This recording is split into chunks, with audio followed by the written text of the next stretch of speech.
Olá! Boa noite, minha gente. Sejam bem-vindos para mais uma live sobre divórcio com narcisistas. E hoje quem está com a gente aqui é a advogada, a doutora Lívia. Ela vai orientar melhor a gente sobre esse processo. Divórcios com narcisistas não é um divórcio normal, com pessoas normais. Então a gente precisa realmente nos munir de forças, nos munir de conhecimento, de informação, porque é o início de uma guerra, tá? Eu fiz um vídeo esses dias falando sobre divórcio com narcisistas e aí algumas pessoas falaram pra mim, você vai amedrontar as pessoas, você vai estar colocando medo nas pessoas. A ideia não é fazer vocês ficarem com medo. A ideia é ajudá-los a se preparar para esse momento. Porque a vítima empata, ela age com o coração, ela age com a emoção. Enquanto um narcisista está calculando, está planejando tudo para tirar tudo dela, para deixar ela devastada, a vítima está agindo com a emoção, ela está agindo com a pureza dela, com a ingenuidade dela. E é isso que a gente vem trabalhar aqui, tá? É te fortalecer, te munir de forças para você ir para essa guerra, entende? Porque a gente precisa lutar pelos nossos direitos. Narcisistas, eles entram na mente da vítima e fazem uma verdadeira lavagem cerebral.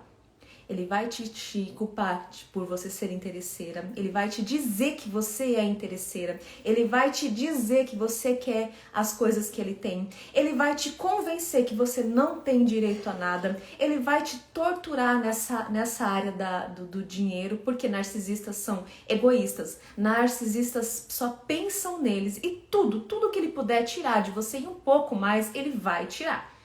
Então a ideia dessa live é justamente poder te orientar dessa e várias outras. Doutora Lívia tá fazendo essa parceria comigo para vir aqui, pra gente tentar vir o máximo de vezes para poder orientar vocês.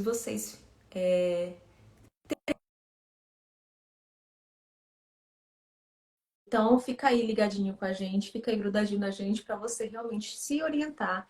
A gente estava conversando, eu e ela, a gente teve uma ideia. Ah, tá aqui, chegou. Achei que eu não estava conseguindo. Boa noite, doutora. Seja Boa bem-vinda. noite, pessoal. Boa noite, Letícia. Boa noite, pessoal. É um prazer te ter por aqui. Vou me apresentar rapidinho. Para quem não assistiu a outra live, eu sou Lívia Palhano, sou advogada familiarista com perspectiva de gênero e atuo no interior do Ceará, na cidade de Juazeiro do Norte. Não sei se tem alguém do Ceará aí. Gente, se vocês acham que alguém precisa dessa live, precisa dessa orientação, alguém que está ali sofrendo nas mãos de um narcisista, né, de uma pessoa abusiva, de uma pessoa tóxica, manda essa live que vai ajudar pra caramba, tá? A gente tem a oportunidade de estar aqui buscando informações porque a gente sabe que não é muito barato uma consulta, né? Então a gente tenta de alguma forma fazer o nosso papel de estar vindo aqui realmente falar com vocês de uma forma que possa orientar mesmo e para quem tem condições, depois se precisar a gente está por aqui, para quem não tem, buscar a Defensoria Pública e buscar o direito de vocês. Isso. Letícia me procurou para a gente tratar sobre divórcio com narcisistas. E aí eu acho importante começar falando que independe do diagnóstico, né, Letícia? O diagnóstico depende de um profissional ali que esteja acompanhando a outra pessoa e consiga realmente diagnosticar o transtorno de personalidade narcisista. Mas aqui a gente quer dar uma orientação, um norte, uma direção para quem está passando por relacionamentos abusivos, né? Independente do diagnóstico, não se prendam ao diagnóstico, né? Existem características muito semelhantes, né? Existe um padrão comportamental, mas tudo isso nos leva a um senso comum que são relacionamentos abusivos, né? Relacionamentos que são permeados por violências. Violências das mais diversas. Inclusive, a violência patrimonial. Quem estava presente na outra live, a gente falou sobre os vários tipos de violência contra a mulher. Dentre as violências previstas na Lei Maria da Penha, tem a violência patrimonial, que eu me arrisco a dizer que é a mãe de todas as outras violências. Por quê? Porque quando a mulher, ela é dependente financeiramente desse marido, desse companheiro, ela fica muito mais vulnerável e se submete a muito mais situações, né? Então, quando há uma dependência financeira, além da dependência emocional, além de todas as questões que envolvem o relacionamento abusivo e os ciclos de abuso, além disso, há a dependência financeira, há a violência patrimonial, né? É muito mais difícil essa mulher sair dessa situação, né? Porque e quando tem filhos, essa situação se agrava ainda mais. Então, por isso que a gente pensou em esmiuçar o tema divórcio, né? E tratando de cada partezinha, né, jurídica, de forma mais detalhada, de forma compartimentada, né? E aí hoje a gente resolveu falar sobre regime de bens. A gente sabe que a maior parte do público de Letícia, a maior parte do público que está aqui são mulheres que já estão em relacionamentos com homens abusivos, né? Com traços narcisistas, enfim. A maioria já está ou casada ou vivendo em união estável, né? Já está dentro do relacionamento. Mas por que é importante a gente falar das várias possibilidades de regimes de bens previstas na nossa legislação? Para que essa mulher consiga se situar, né? Porque muita mulher casa e não sabe sequer o regime de bem que ela casou, que ela aderiu ao casar, né? Porque o regime de bens é uma consequência do casamento. Não existe casamento sem um regime de bens estabelecido, né? E eu acredito que boa parte dessas 40 pessoas que estão aqui assistindo a gente sequer sabe qual que foi o regime de bens escolhido na hora de casar. E por que é importante saber o regime de bens? Porque a partir do conhecimento do regime de bens é que vai entender quando conseguir dar o próximo passo, que é realmente se divorciar. O que é que espera essa mulher, né? O que é que a legislação prevê para essa mulher no divórcio? E aí depende do regime de bens que essa mulher é casada. Até tem um comentário aqui que ela falou: sou formada em direito e caí no golpe do narcisista.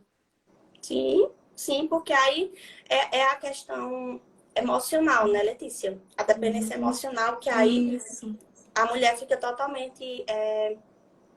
por mais que tenha um conhecimento técnico, né? E a gente falou isso na outra live, a gente falou justamente disso na outra live. Por mais que exista conhecimento técnico, não existe vítima ideal, não existe a vítima perfeita, né? Independe de classe, independe de nível de escolaridade, independe de nível de conhecimento técnico sobre o assunto.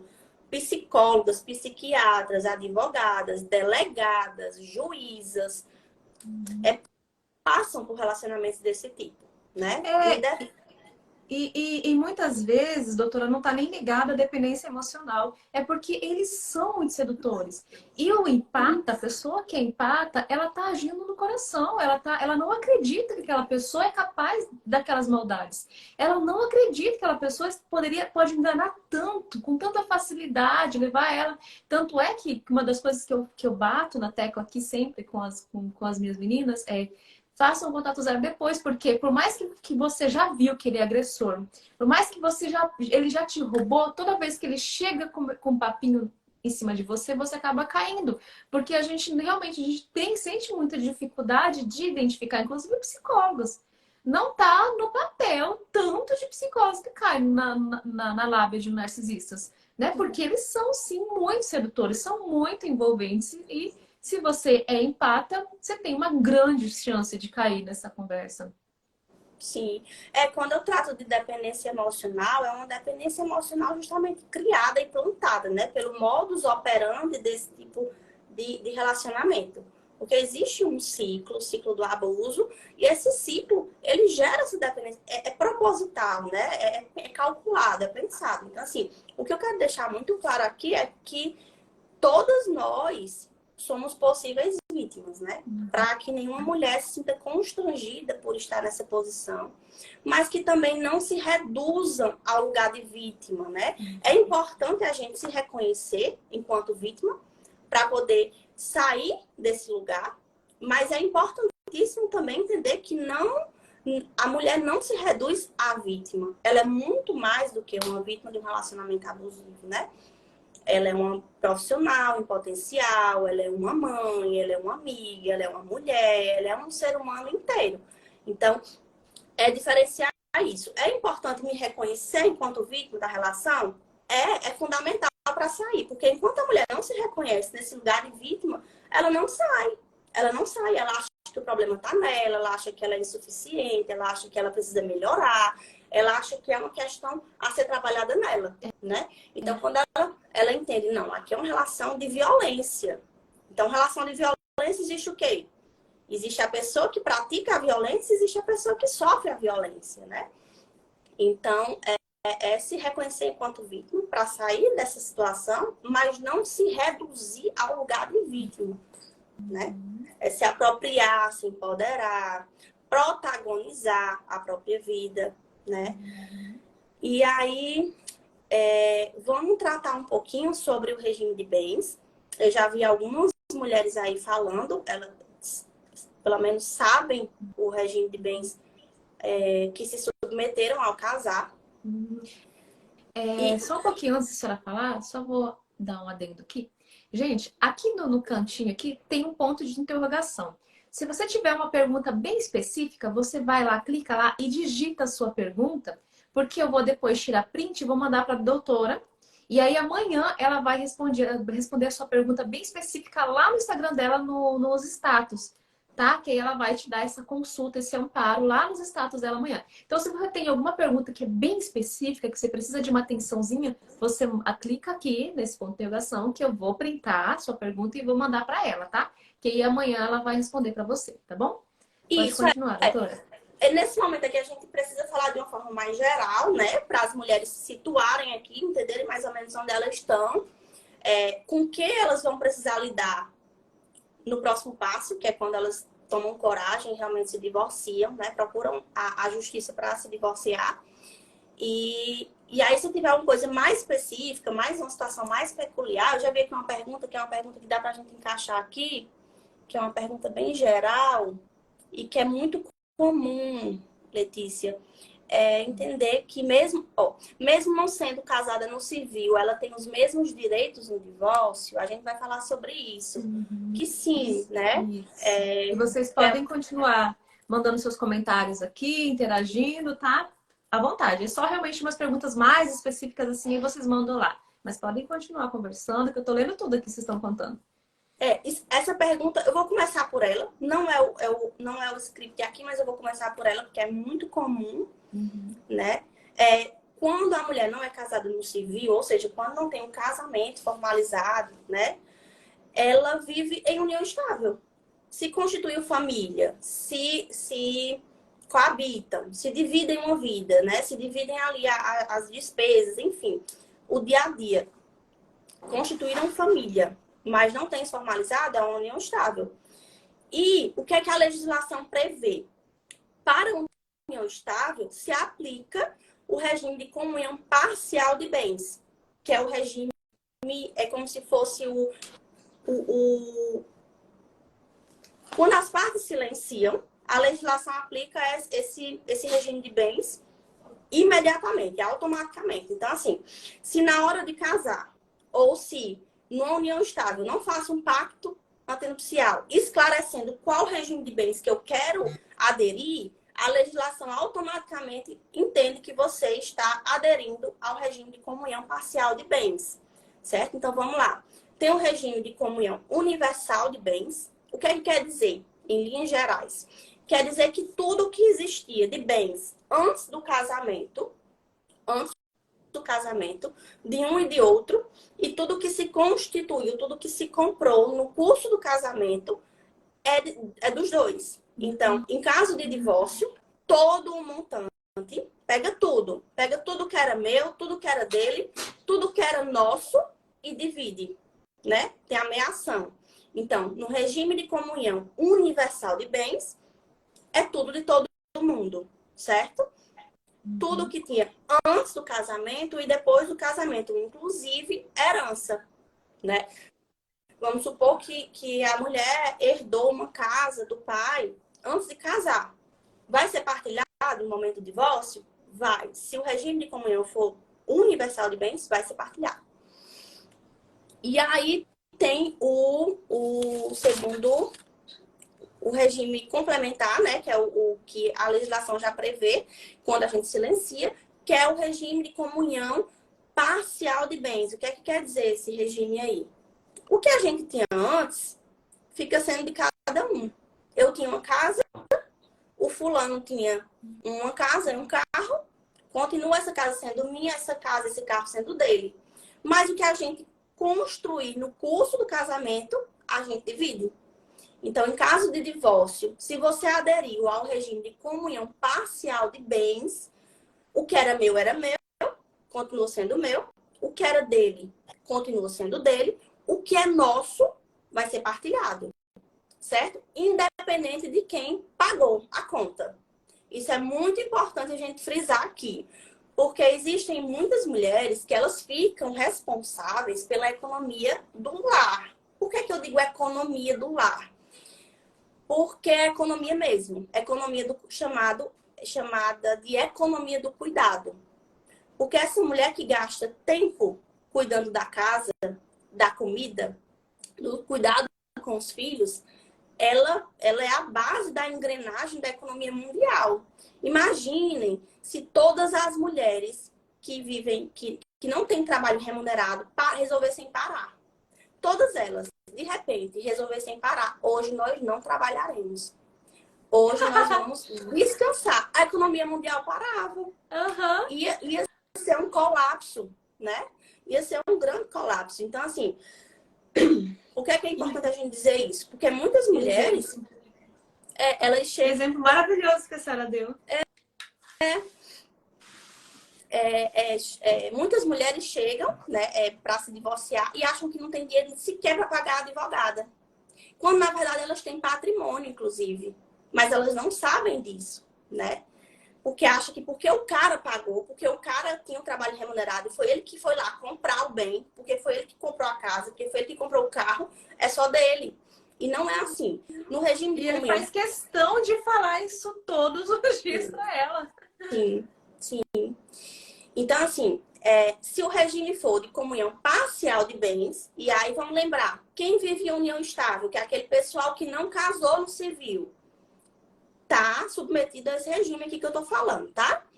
Então, vamos recapitular. O que era dele continua sendo dele, o que era meu continua sendo meu, mas o que a gente construiu no casamento é nosso, independente de quem pagou. Ah, foi o cara que pagou? Divorciou? É nosso, partilha. Tem meação aí, certo?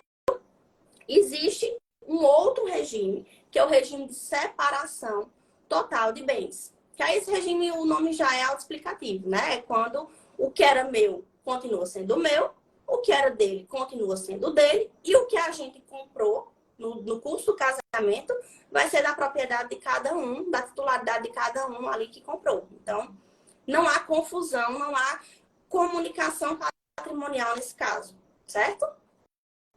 E existe ainda um quarto e último regime de bens previsto em lei, que é participação final nos aquestos. O que é que quer dizer? É mais ou menos como a comunhão parcial de bens. O que era meu continua sendo meu, o que era dele continua sendo dele, mas o que a gente comprar no curso do casamento e a gente comprar em conjunto, partilha. O que eu, Lívia, comprar e só for no meu nome aquele bem, é meu. O que o fulano comprar e for só no nome dele, é dele. Mas o que a gente comprar em conjunto é partilhado, certo? Mas se nesse caso, vamos dar um exemplo, doutora. Regime de separação de bens, tá? Mas e se essa mulher nunca trabalhou? Ela vai sair sem nada desse casamento? Pronto. O que é que o entendimento jurisprudencial tem admitido? Porque, assim, Por isso que é tão importante a informação, né? Porque quando essa mulher vai casar, ela precisa estar apropriada do regime que ela quer, né? Que ela quer se submeter. Então, se de repente ela foi casar, ela se submeteu a esse regime, ela se submeteu sabendo ali que ao final seria, seria dessa forma, né? Mas o que é que o entendimento dos tribunais tem trazido para a gente? Que apesar do regime de separação total de bens, se uma das partes comprovar que colaborou ativamente para a construção daquele patrimônio, ela conseguir comprovar, e aí é complexo, né? Porque precisa realmente de provas ali cabais de que ela colaborou onerosamente para a construção desse patrimônio. Já tem entendimentos aí que concedem a cota parte da colaboração dessa mulher. Mas é por isso que é fundamental entender sobre o regime de bens, né? Para não Nossa, se submeter muito. a uma... Eu lembro que eu peguei um caso de um narcisista muito rico, né? E ele casou com uma menina muito simples, muito simples. E ele fez esse regime com ela, né? E aí ela ficou nesse casamento, acho 2 anos, 12 anos, teve filho. Ele não deixava ela trabalhar, falando que ela ia ter tudo e tal e tal. Quando ele teve várias amantes, bateu nela, fez tudo isso, né? Ela foi pedir a separação e ela saiu sem nada, nada, nada, nada. Então, assim, foi muito doloroso. Então, isso que a senhora está falando é o que está É, acontecendo e a gente fica, né, sem reação mesmo na situação dessa. Ele tava muito bem, tá ótimo, e ela. Então a gente percebe que a pessoa já entra com uma fé. E o que ele dizia para. E ela assinou o acordo por quê? Olha o detalhe. Por que ela assinou esse acordo? Porque eles namoraram durante 2 anos e durante o namoro inteirinho ele dizia que todas as mulheres se aproximavam dele por interesse. Todas as mulheres se aproximavam dele. Olha a lavagem cerebral que ele vai fazendo, olha a manipulação que ele vai fazendo. sim. Então, na hora de Já pra... assinar, né, ela vai e fala, não, eu não estou com ele, porque realmente ela não estava, ela estava amando ele loucamente. E aí ela, para provar isso para ele, porque ele já tinha feito essa manipulação, né? Ela foi lá e assinou isso, esse papel, a separação total de bens, né? Isso. Aí, nesse caso, Letícia, dependendo do que o cara constrangia ela a fazer, se ele distanciava ela de uma vida profissional, ou se ela se dedicava à vida do lar, né? Há a possibilidade do pedido de uma pensão alimentícia, que aí a gente pode falar em outra live na questão da pensão alimentícia por tempo determinado, que acho que cabe nesse caso aí. A mulher não pode ficar totalmente desamparada, né? Ela tem sim direito a uma pensão alimentícia até que ela se reorganize, até que ela se insira no mercado de trabalho. E aí, a gente falou aqui dos 4 tipos de regimes de bens que são previstos em lei, mas existe hoje uma tendência do direito de família dele se tornar minimamente invadido pelo Estado. Vamos ver se dá para vocês compreenderem. O Estado dando o mínimo de pitaco na vida pessoal das famílias e há uma liberdade maior de contratualização.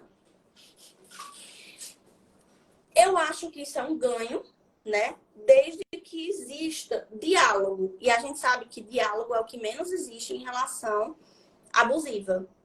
Porque existe uma possibilidade que se chama pacto antenupcial, que é um tipo de contrato ou negócio jurídico que se estabelecem diretrizes de como se dará esse casamento, diretrizes de como se dará esse regime de bens, e aí é muita liberdade para esse casal, para esse futuro casal. E aqui eu deixo esse alerta, né? Se porventura tiverem mulheres aqui que ainda não casaram, procurem a assistência jurídica para ver essa questão do pacto antenupcial, porque é uma forma muito interessante de se proteger juridicamente. As duas partes se sentem mais seguras, é muito mais justo, sabe? É um contrato em que os dois vão sentar, vão entender, vamos ver aqui como é que é a situação patrimonial. Vamos ver aqui de que forma a gente vai lidar com essa situação patrimonial e econômica da nossa casa e deixar tudo formalizado, né?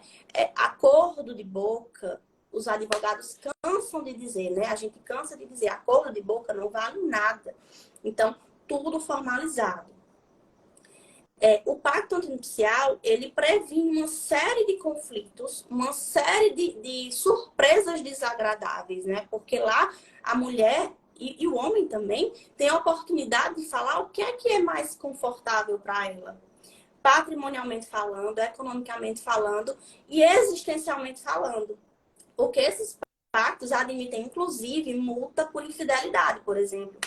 Porque a fidelidade é um dever conjugal. Então, nesses pactos podem sim ter lá uma cláusulazinha estabelecendo uma multa de valor X caso um dos nubentes venha a ser infiel, né, com o outro.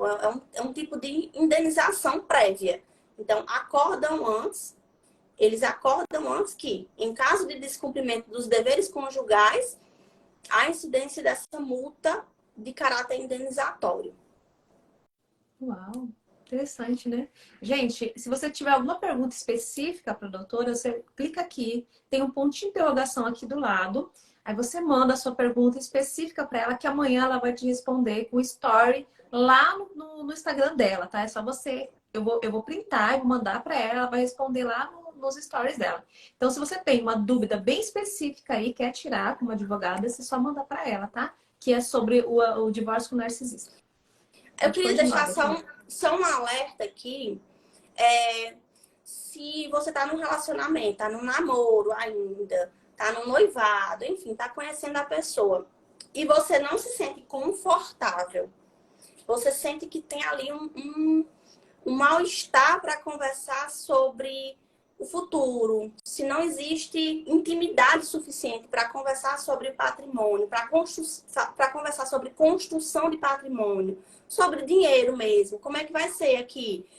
Quando a gente vier a casar, morar junto, como que vai ser a divisão das economias domésticas? Como que vai ser como que a gente vai querer criar nossos filhos? Como que a gente vai querer orientar nossos filhos? Enfim, se você não se sente confortável para ter essa conversa, é um sinal de alerta importante, né? Porque um casal, quando está prestes a casar, dividir uma vida, pressupõe-se que esse casal tenha intimidade suficiente e que os dois estejam confortáveis o suficiente para ter uma conversa desse tipo, né?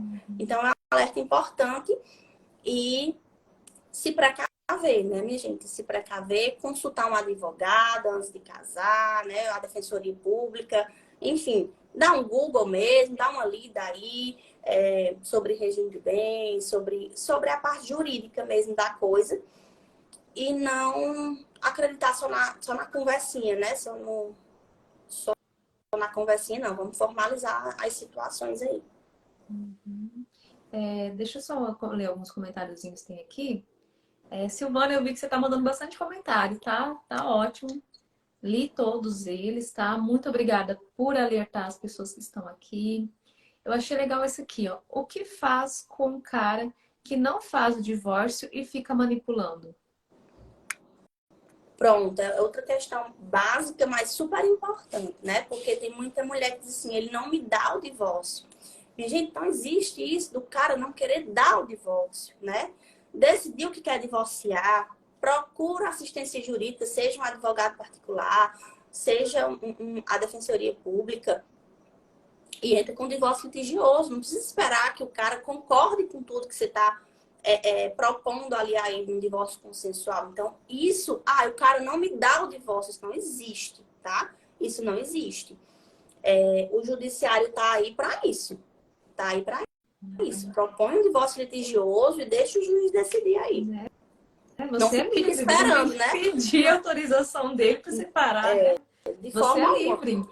E é Isso. uma das coisas que as vítimas de narcisismo não se enxergam é como pessoas livres, né? Livre para escolher que regime de bens que ela quer casar, livre para ela se divorciar, livre para ela viver a vida dela.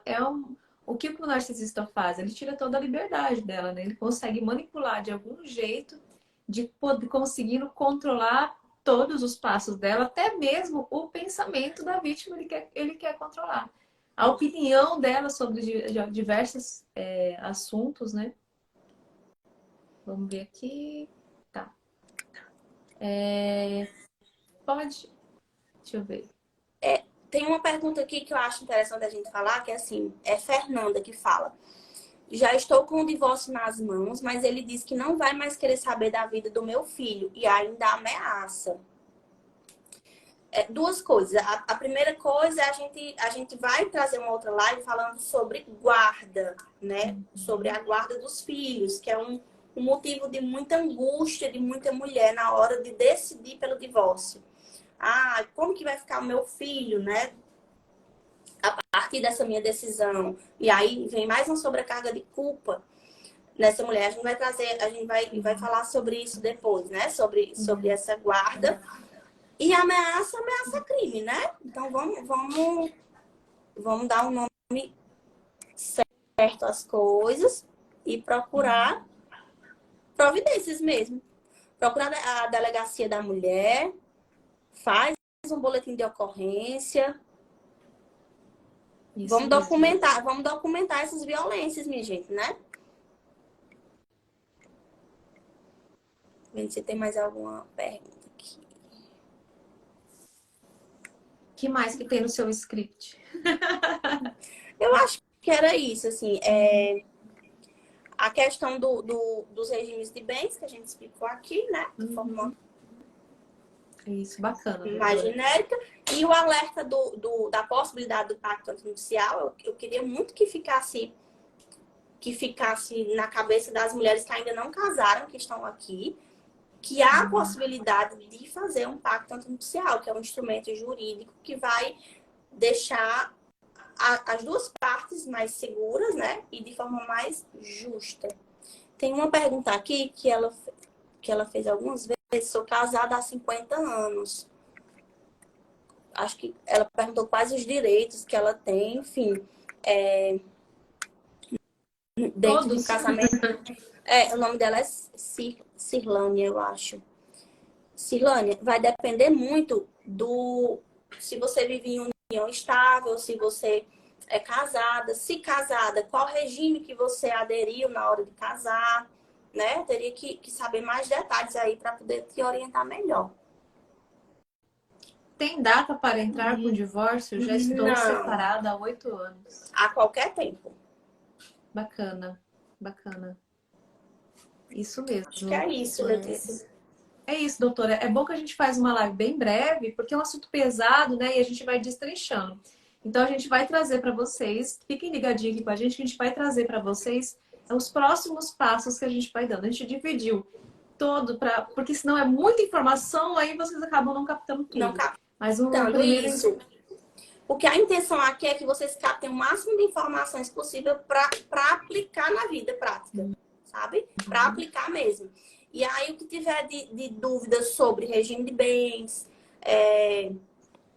sobre partilha, vocês vão mandando. Pode mandar no meu direct, ou no direct de Letícia, que eu vou tentar responder a vocês amanhã, tá certo? Nos stories. Isso, aí vocês seguem a doutora Lívia, tá? Que aí ela vai tirando as dúvidas de vocês. Amanhã ela vai abrir stories justamente para ir respondendo para vocês as dúvidas de vocês, tá bom? Isso. Qualquer coisa, a gente está por aqui. Doutora, muito obrigada. Tá? Eu muito que agradeço, Letícia. Até a próxima, tá? Até. Boa noite, Beijinho. pessoal. Tchau, pessoal.